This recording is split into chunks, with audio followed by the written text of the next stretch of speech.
This conference will now be recorded.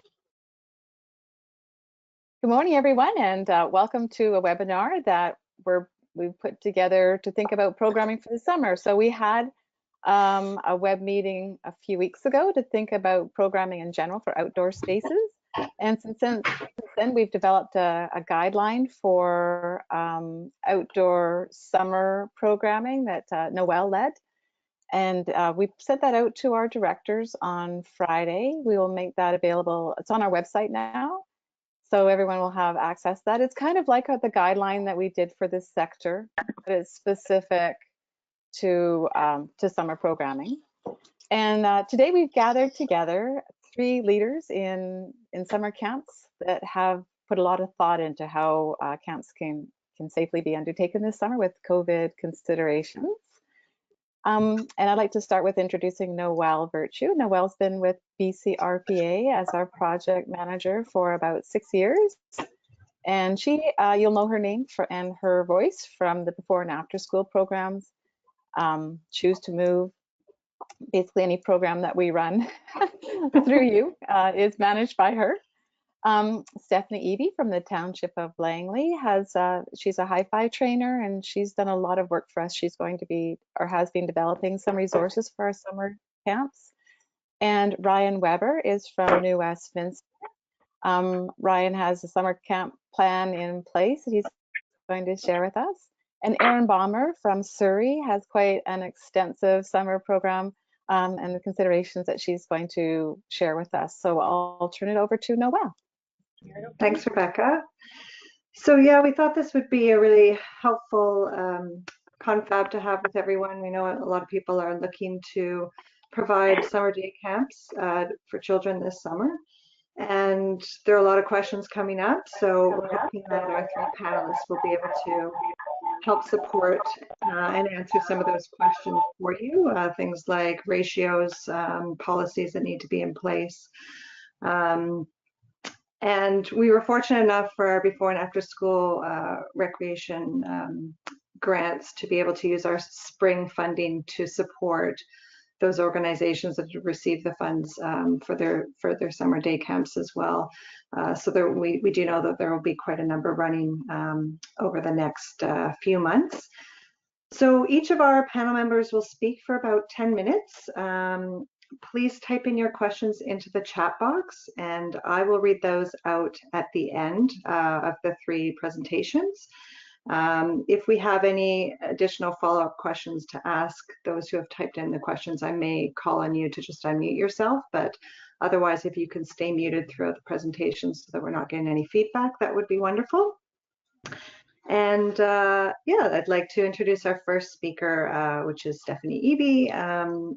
And as Rebecca mentions, Stephanie has been contracted by BCRPA to put together a number of online training programs for our members to onboard their summer camp staff.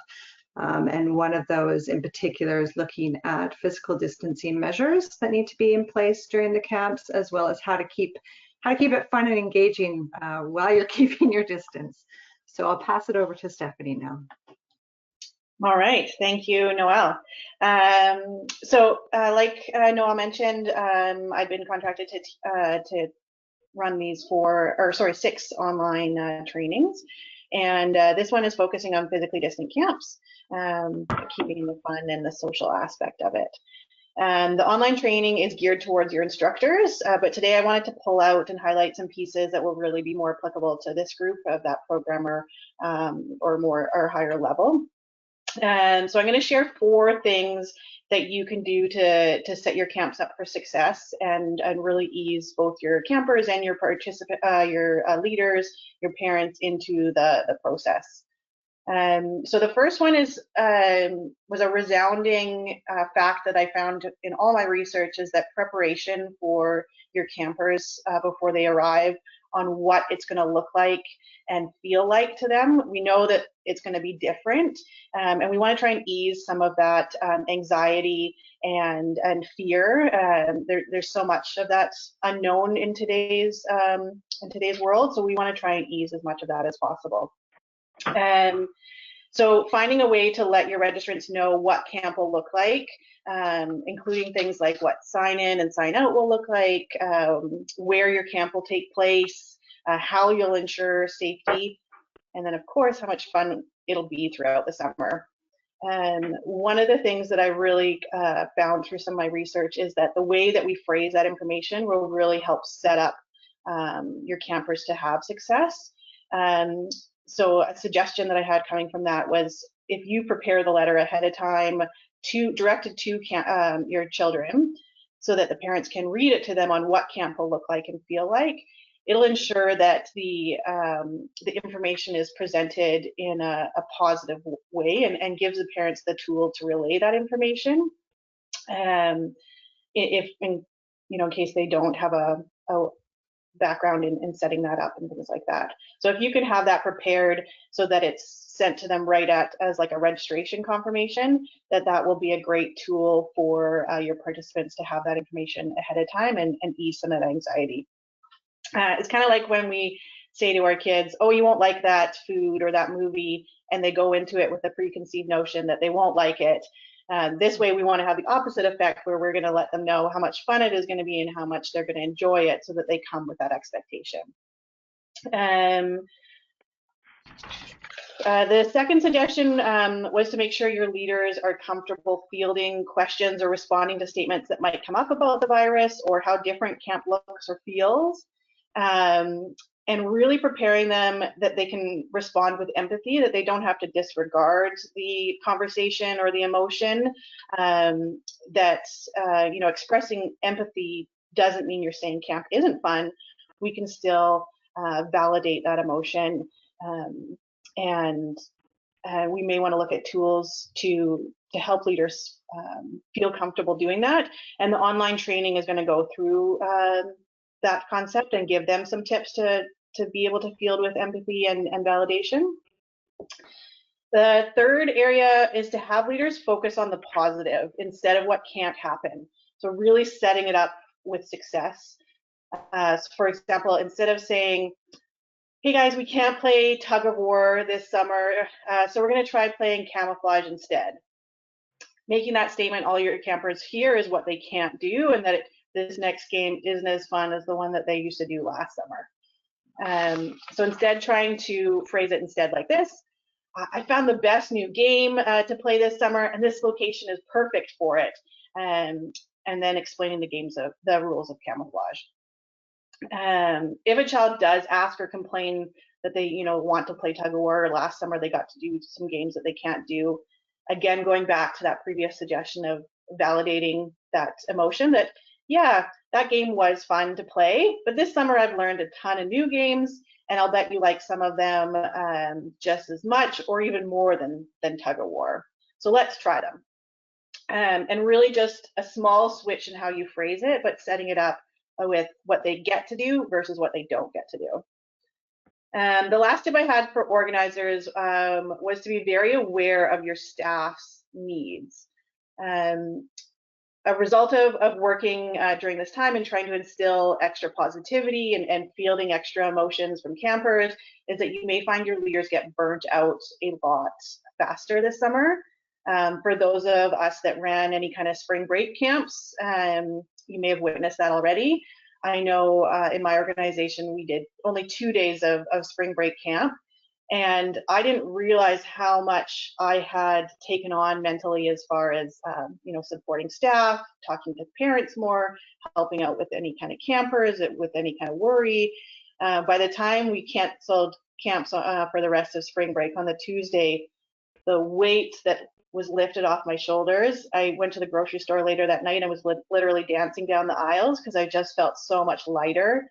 And I think we'll see that in our campers or our leaders this summer, that they start to absorb some of that, especially if we're going for the full 10 weeks of the summer.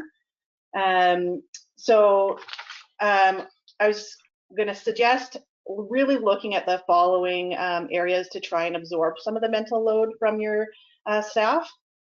So the first one being to provide short breaks. And if breaks aren't already part of your organization structures, even having a 5-minute, hey, do you want to go do a walk around the park, or do you you want to just go grab a drink, and yourself as a programmer or coordinator can watch the kids during that time.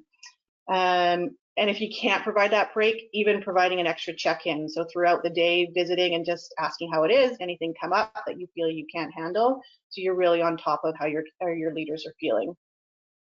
The next was daily debriefs, or if not having daily debriefs after camp, setting up the time to make them available. So knowing, like, if camp ends at 3 o'clock, hey, I'll be in my office and I've cleared my schedule from 3 till 3:45 every day, so that if you need to come and sit and chat something out, I'll always be here. So they know they have that space and time to be able to do that. The next one is something that we probably all have as far as an open door policy, but really expressing to staff what that means and what it looks like, and that you know, that there's multiple ways of communicating, whether email or face-to-face or phone calls, text for those of us that have no boundaries with our personal lives, and then really looking at some additional coaching for conversations. We're going to have questions from parents and participants that leaders probably haven't fielded before,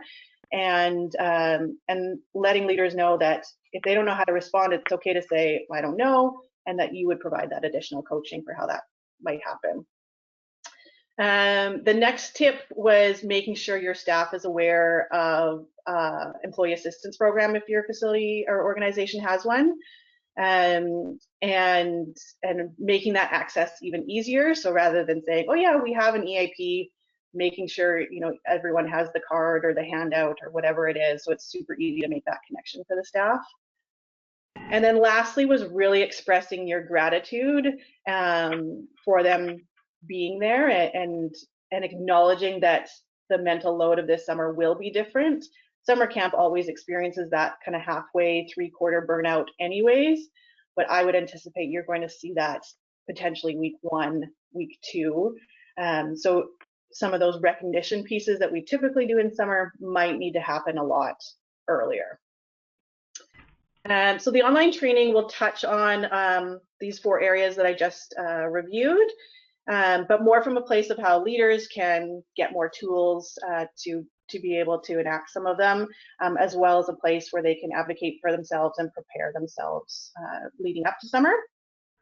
Beyond that, in the training, I've compiled tons of games and activities for camps to be social, yet distant.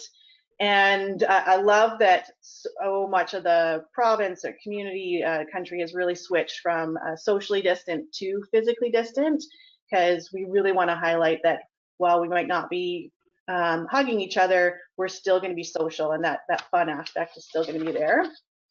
So like was already mentioned, for what BCRPA has created, the guidelines for the logistics of operating your camps, the online training will focus on the games and the activities. I'm not going to take us through all of those games because I know it won't be ourselves that are leading them, most likely. But the online training will really go through a ton of them. It'll go through a variety of games, some circle games, some cooperative games, various things, so that your leaders will have tools to be able to play activities in all phases of the camp. But I did want to share a couple of resources from various agencies that have already prepared a lot of resources for physically distant activities.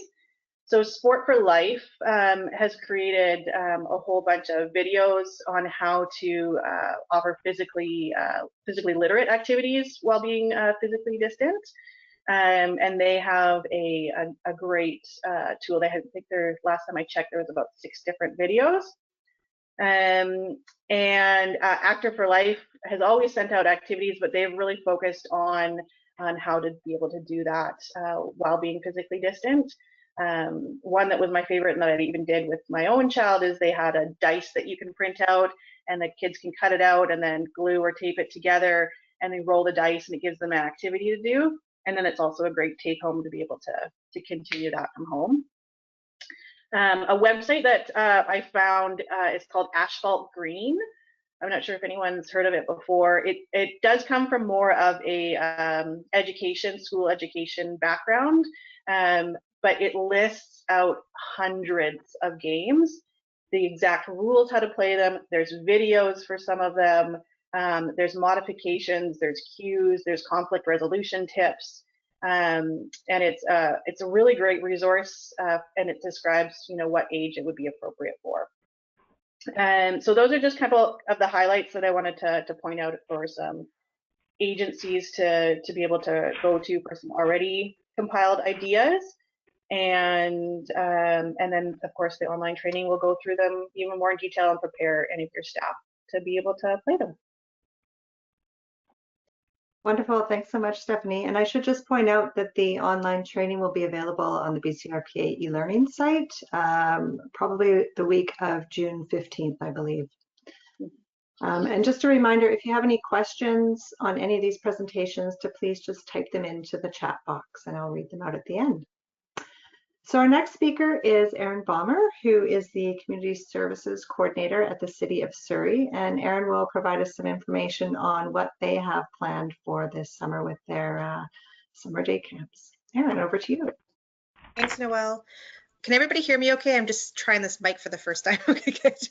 I work with the City of Surrey, and I'm part of a middle years team that's right now made up of managers, coordinators, and programmers who have been working on a plan to operate camps this summer.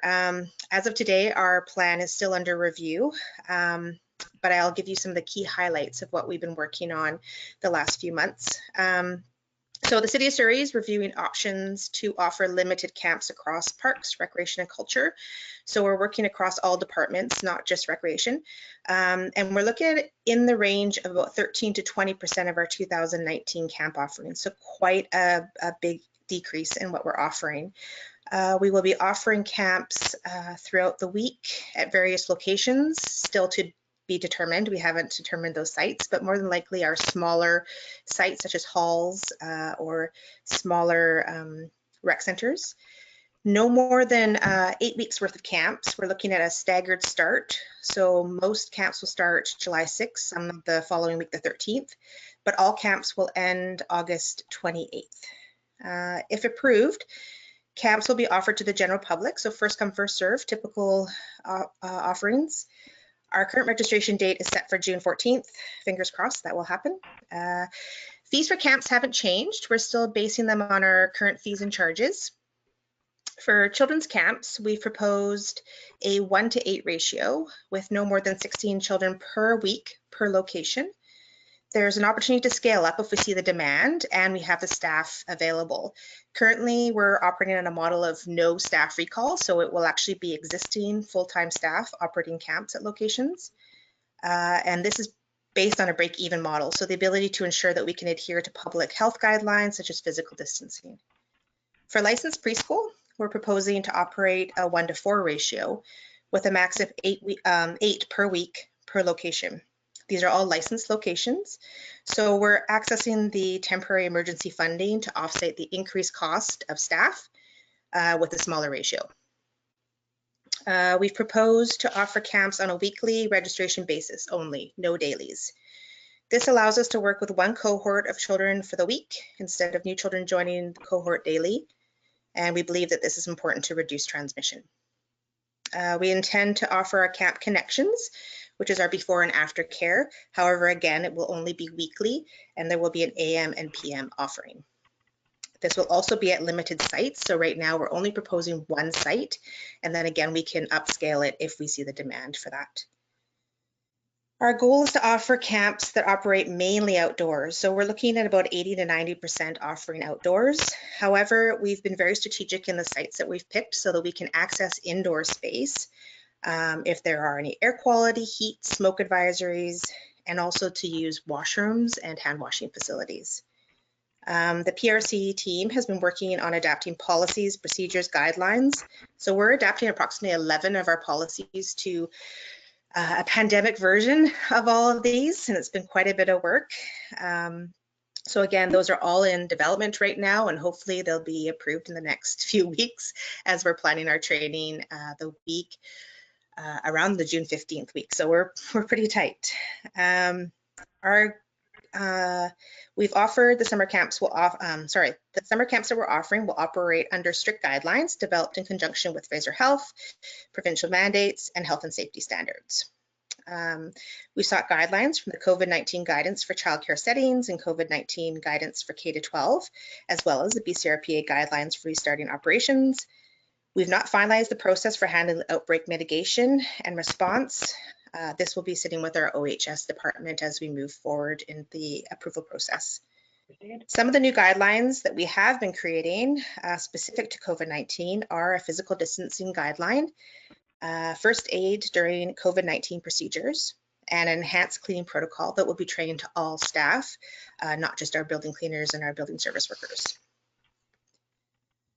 We've been updating our previous training modules to staff to support them in delivering camps this summer. We'll be working with a reduced staff team, and so this training will be offered at all levels of staff, including programmers, coordinators, and managers. In regards to programming, we have a team of staff working on developing a programming planning guideline similar to what Stephanie's been creating, with games, activities, and this guide will be used in future programs and camps as well. And consideration while developing this guide includes outdoor-only activities, assuring that we're keeping the environment outdoor safe as well, so making sure that we're not going into sensitive park areas and spaces, individual activities to limit the amount of toys that we're sharing, individual craft supplies, removal of toys or play equipment that are hard to clean, and games that can be adapted to assure children are not sharing equipment, and we can assure that they're physically distant. City of Surrey also is proposing to implement a number of new processes to manage staff and camp safety. This includes daily health checks, physical distancing guidelines for staff and patrons. Camps are being offered outdoors as much as possible. We are removing our field trips and our swim days, but we may be accessing our spray parks if they are reopened.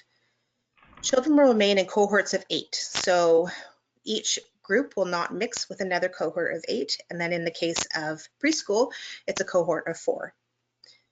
We're increasing our hand hygiene to both staff and children, as well as increasing awareness around the importance of hand hygiene and building that within our routines. We've got signage and physical environment adaptation, so we've been working with our business operations and our marketing department to create new signs. We've got spots on the ground that can indicate where social distancing needs to happen. We're also looking at plexiglass barriers for sign-in. We've got stanchions, cones, and other physical adaptations that we can make to the environment. We're looking at staggered lunch and staggered snack times, and possibly even a staggered entry and exit times as well for families. We are looking at individual supplies, as I indicated earlier. We are increasing our cleaning protocols to high touch points. And then finally, we're working closely with our OHS team to assure that we're following all health and safety guidelines. And that's where we're at. So hopefully we get our approval this week. Wonderful. Thanks so much for sharing, Erin. Our next presenter is Brian Weber, who is a program coordinator with the City of New Westminster, and he's going to share with you as well what they have planned for their summer day camps.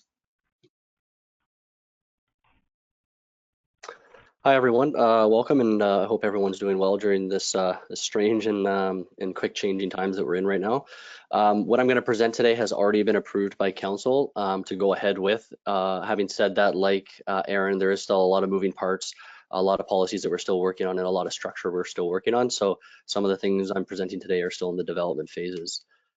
First of all, we are presenting a 3-phased programming for summer. The first is a self-led opportunities for families.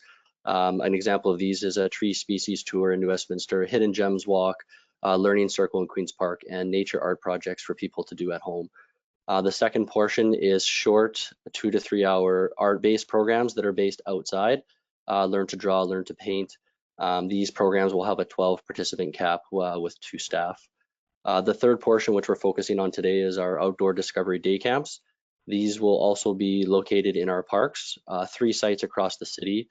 There will be 12 participant cap with a 6-to-1 staff to participant ratio, with the possibility of adding a third staff if one-on-one support is required for any children in the camp. These camps are partially subsidized. It was presented to council as a partially subsidized program, but similar to Erin's, we're going to be running at a 35% reduction of what we would normally offer in a regular non-COVID summer. We are going to physically distance our camp whenever possible. We're utilizing outdoor covered picnic shelters for our camps with 6 picnic tables, 2 children per picnic table, to be able to stagger and be physically distanced. We will be increasing personal hygiene practices before and after doing any activities, before or after eating any food, when they enter the program and when they exit the program. There will be a low threshold for staff and participant sickness.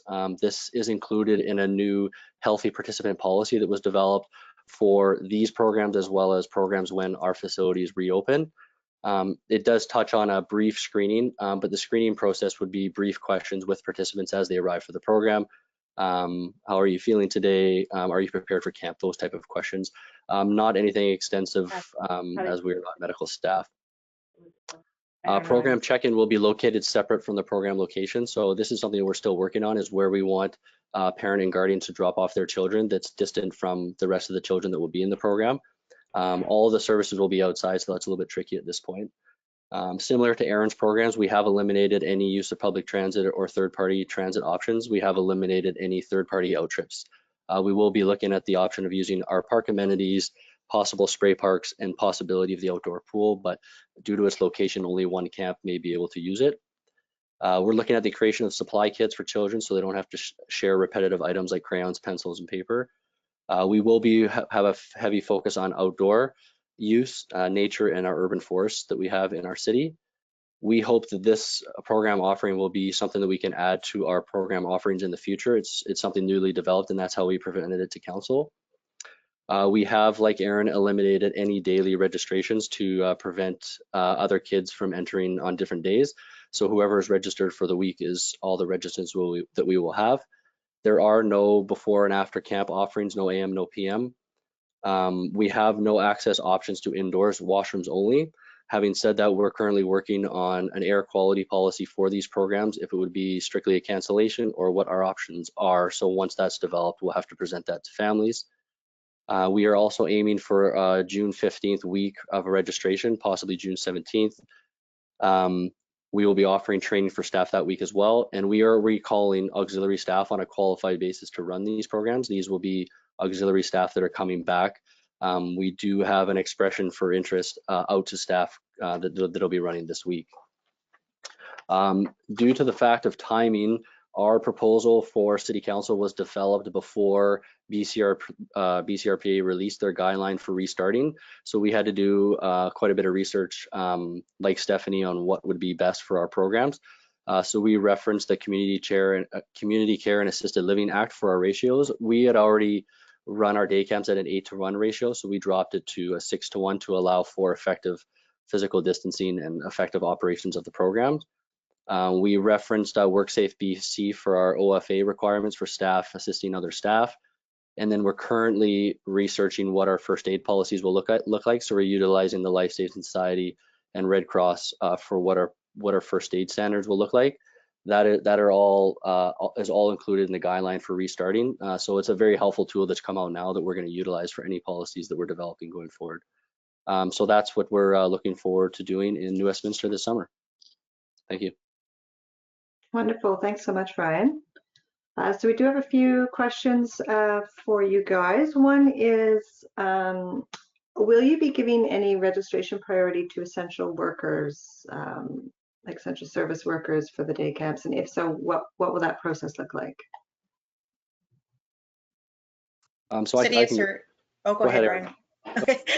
For City of Surrey, no, it's a first come, first serve. We have a number of other organizations already offering care for first responders, and so we feel that we're covered in that area. So it will be just general public. Thanks, Erin. You, Ryan? Similar to Erin, we have created a task force in the City of New Westminster that focuses on childcare opportunities for frontline and essential workers. So we would refer them to that task force to provide opportunities for them to utilize that childcare for opportunities for essential workers. Our day camp would be first come, first serve like other registered programs. Thanks. Next question is, are camp leaders or campers being asked to wear masks? Erin, I'll pass to you first.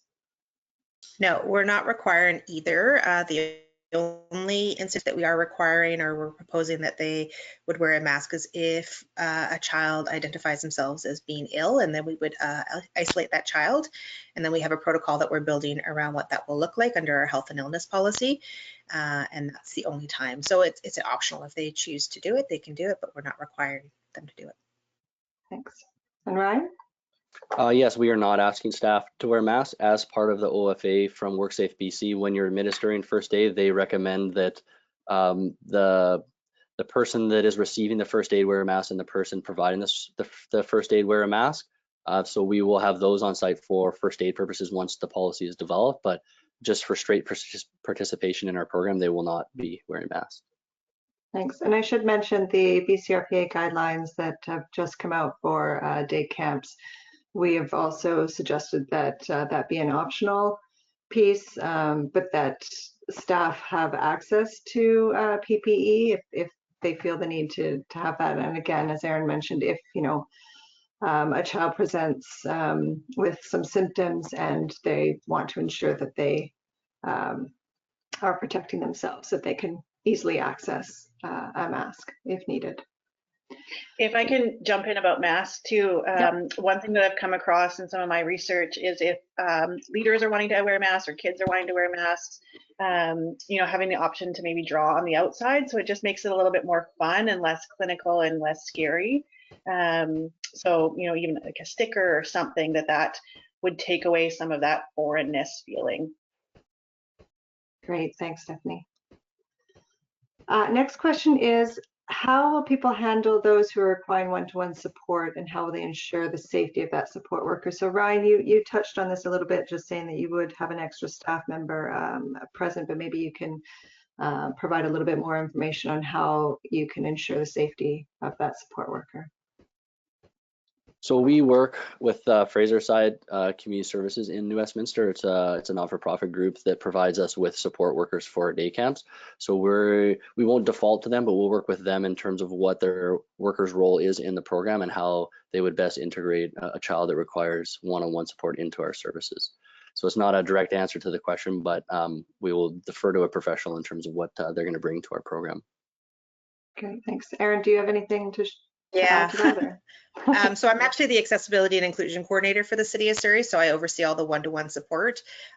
So currently we're working with the Surrey Association for Community Living. Our proposal is that they would be operating or providing the one-to-one support. Typically we do it kind of 50-50, but with our recall process right now, we can't guarantee that we can bring back any of our one-to-one staff. So we're working quite closely with SACL. A few of the things that we've kind of put in place is that we would ask that they only have one support worker per location. So similar to care homes where they're not rotating throughout the city of Surrey. They also were making sure that they have enough supervisory staff to assure that they're not visiting more than 2 sites per locations. And they have to sign off on all of our P&Ps. So all the pandemic P&Ps, policy procedures, they'll have to go through the exact same training as us, and they will have to adhere to all of those. So we're just in conversations right now with them because it is a huge shift for them, especially being at one location. The other challenge is that if we don't have a child at the location that requires support, what can they do with that staff person? So looking at more of a general support role within a camp. So still a lot of negotiation with that one, but our hope is to at least offer 7 to 8 spots for children who require additional support. Great, thank you.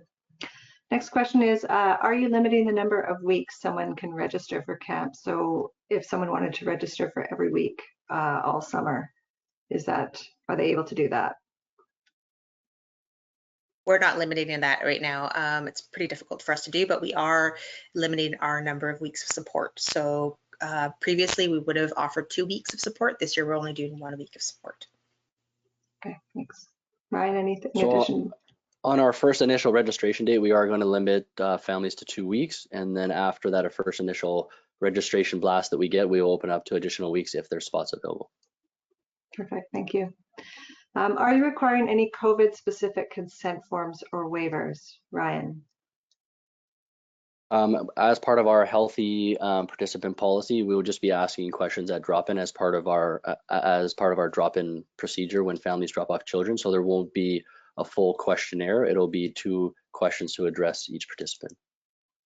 Okay, and Aaron, the same. And I feel like this may also come to the point of insurance. If a child perhaps isn't presenting with symptoms and therefore isn't caught with having COVID-19, but it then comes back to later recognizing that the camp was the source of spread amongst other children. Are there any kind of considerations there, I guess?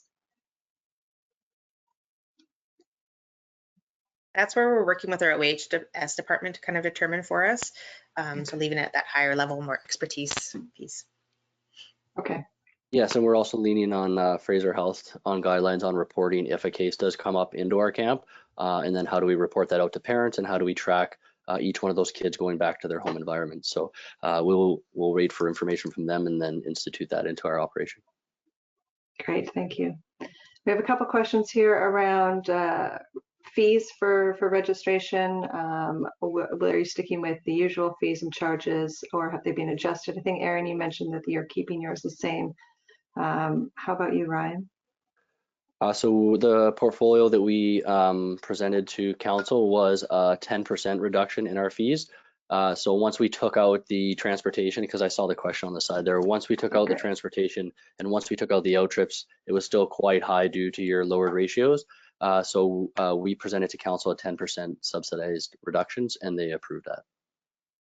Okay, thanks. Question probably for me about the before and after school grant recipients for the summer camps. Have you been notified?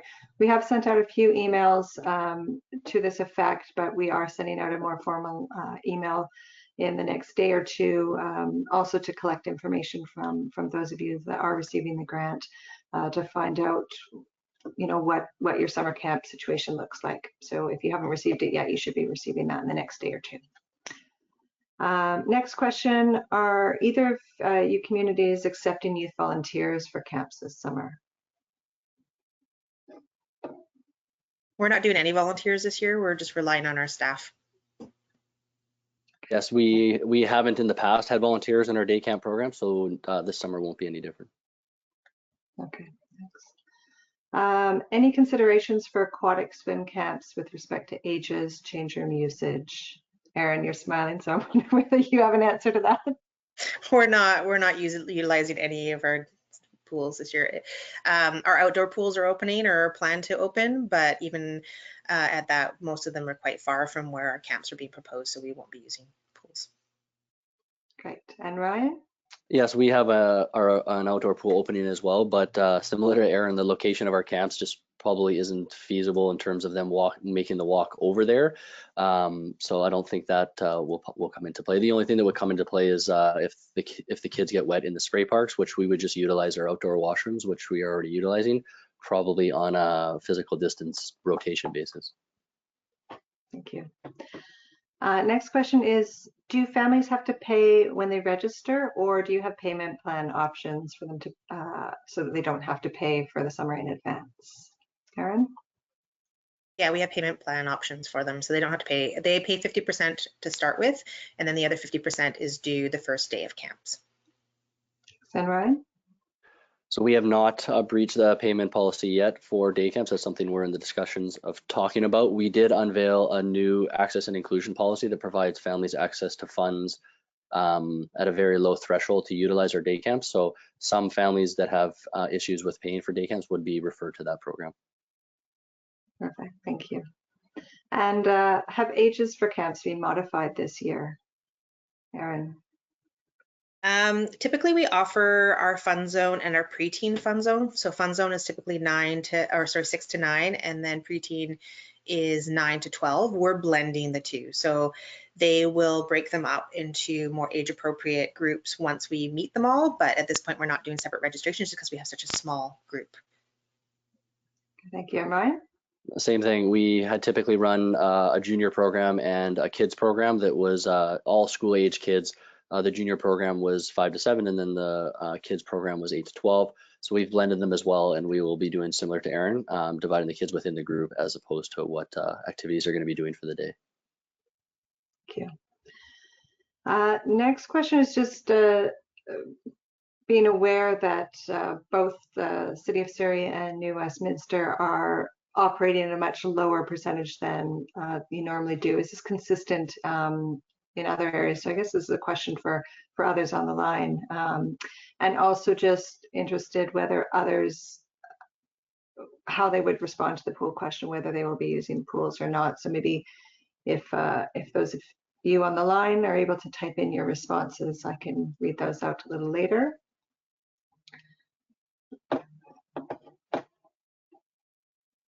And that was the end of our formal questions that we have thus far, unless other people would like to type some in. One of the questions I have, and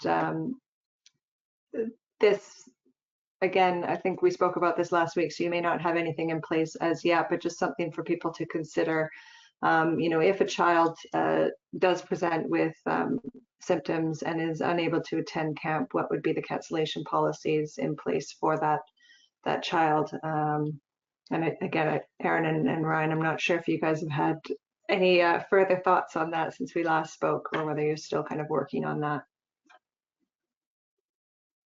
We're still working on that.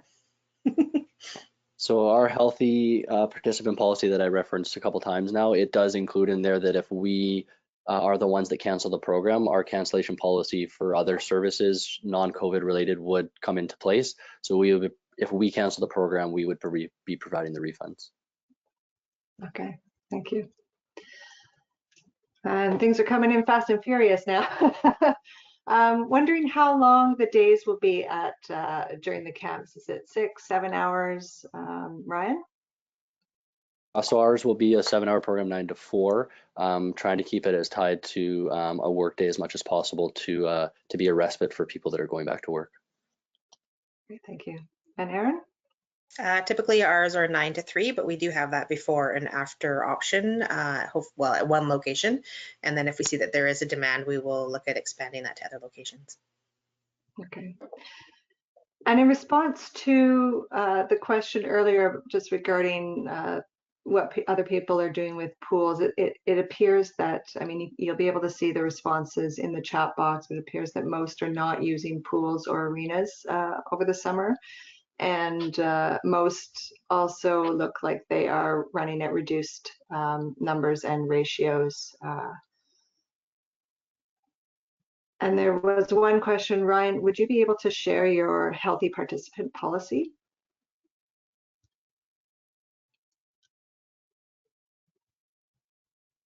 Once it's finalized, yeah, once it's finalized, I can share it with you, Noel.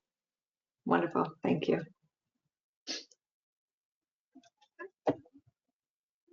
And I think this may have just been answered, but someone also asked in regards to refunds, if a child is sick and cannot attend camp, will there be any lenience in refunds? So it looks like you guys are still kind of looking into that policy. Oh, and here's an interesting one. Has anyone found any challenge getting criminal record checks this year? So apparently their RCMP detachment isn't doing them currently, and our rules say all leaders require one.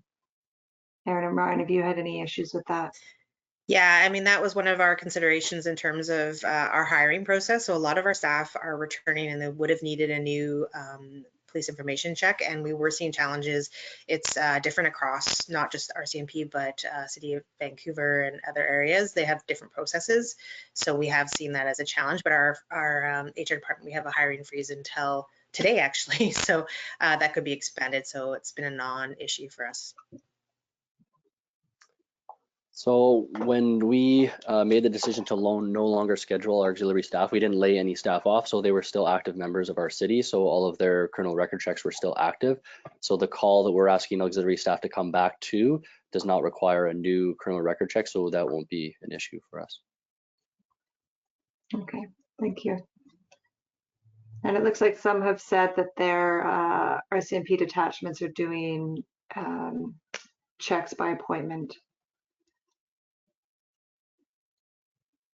So we're just trying to read through these. Yeah, most of these are just responses to the earlier question with regards to percentage of camps running and whether people are using pools. So we have a few minutes left if anyone has any additional questions that we can read out. I know that Stephanie had suggested putting a letter together for families in advance to provide them with information. Had Aaron and Ryan, had you guys been planning to draft something similar to that with those kind of key pieces included? Yeah, we've been working really exclusively with our marketing department. So it's looking at our website, so deferring families to the website and what health and illness policies are in place, as well as when families arrive, they'll get a rack card that will have kind of what the day will look like and what will be expected both of families and of the children. And then the same as we always have done, we always do a welcome to camp email. So we're kind of adjusting that and what the day will look like. But I love the idea of maybe attaching a letter just specific for the children. That's a great idea. Yeah, I agree with Aaron. The big takeaway for me was Stephanie's letter to the children themselves to properly and positively prepare them for a modified camp. I think that's great and something we'll institute for sure. We had plans to send out a letter as part of registration to families that were signing up to inform them about the measures that we're taking to ensure that our camps are safe for their children to attend. That would be attached to the registration, like I said, and we're working with our communications department on that. But the letter to the children is big. Thank you. Aaron, I think this one is a bit more geared to you. For licensed camps, would you normally give priority registration to existing families, or will it be any different for this summer? No, it'll be first come, first serve. Okay. And Ryan, you don't have any licensed, do you know? No, our programs are online. Question that, and I'm not sure if I'm able to answer this, is maybe someone on the line, perhaps Tricia, you might have some info on this. Has it been approved that we are able to use indoor spaces like gyms, arena dry floors for indoor options due to weather air quality? My understanding is it would really, you'd have to have a plan in place and it would depend on the local health authority. Or Rebecca or Tricia, are you wanting to tap in on that? Yeah, I can answer that. So yes, we can use our indoor spaces, and we just had a confab on Friday, and a number of municipalities are going to use indoor spaces for their summer programs for access to the bathrooms or dry floor arena. So there's nothing preventing us from opening our recreation facilities, but yeah, that's being done on just a space requirement now, definitely not the whole recreation facility. And I can add to that, Nicole, or Noel, it's I think in specific to our community, I know one of the challenges that we have is that the venue that we would typically use for indoor space is a complicated venue, and complicated to the point that the actual safety plans for reopening that space are not yet finalized. So in order for camp to use that space, we also have to expedite some processes related to safety plans for that building and or isolate spaces so that we can effectively have a safety plan in place, because it would result in another kind of process or system to be established that would be separate from what would be in the outdoor space. So it adds a layer of complexity, but I also think it's, like Rebecca said, certainly not impossible, but just an additional step or challenge in an already challenged environment. Thank you, Tricia. So we're, oh, here's, and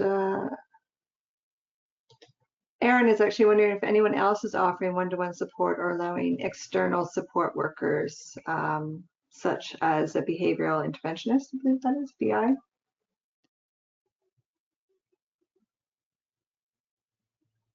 If you'd like to type it in, or if you want to just unmute yourself, you can answer. Looks like Yes, others are offering inclusion support, but they offer it directly. City of Nanaimo plans to at this point.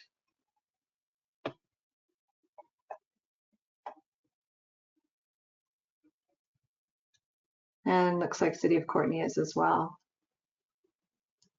They're offering 10 one-to-one inclusion spaces per week.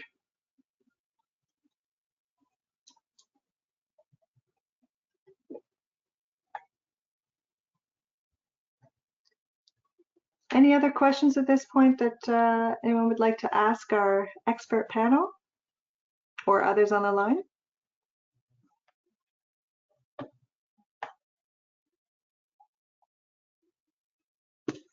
Okay, here's one. There seems to be much discussion in regards to physical distancing within camps versus physical contact. Has there been any more updates on this from the PHO? Distance still the hard expectation? So we did get a word from Dr. Henry about that. In terms of little kids who we don't expect are going to be able to understand the need for physical distancing, the important thing is to avoid physical contact. So there's still an expectation that we will make every effort to put the 2 meter physical distancing in place, but kids are not really expected to be able to always maintain that. But the really important thing is that they not touch one another. And the other proviso that she gave was the very low percentage of transmission amongst kids. Less than 1% has been the experience in BC so far.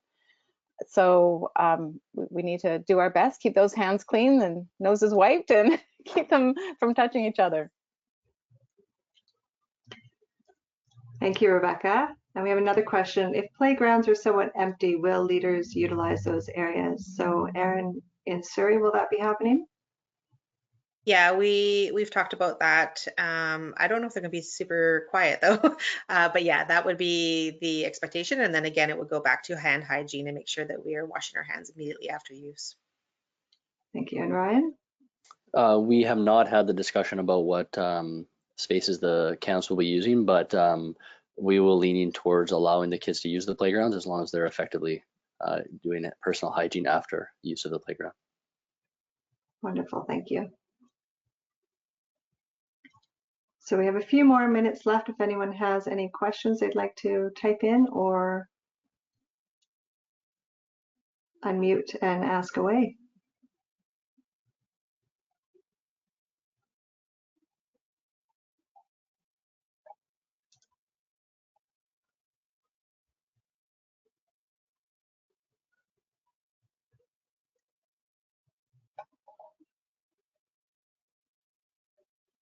I'll just add in then before we close off, Noelle, just some things that will circulate along with this recording to all members.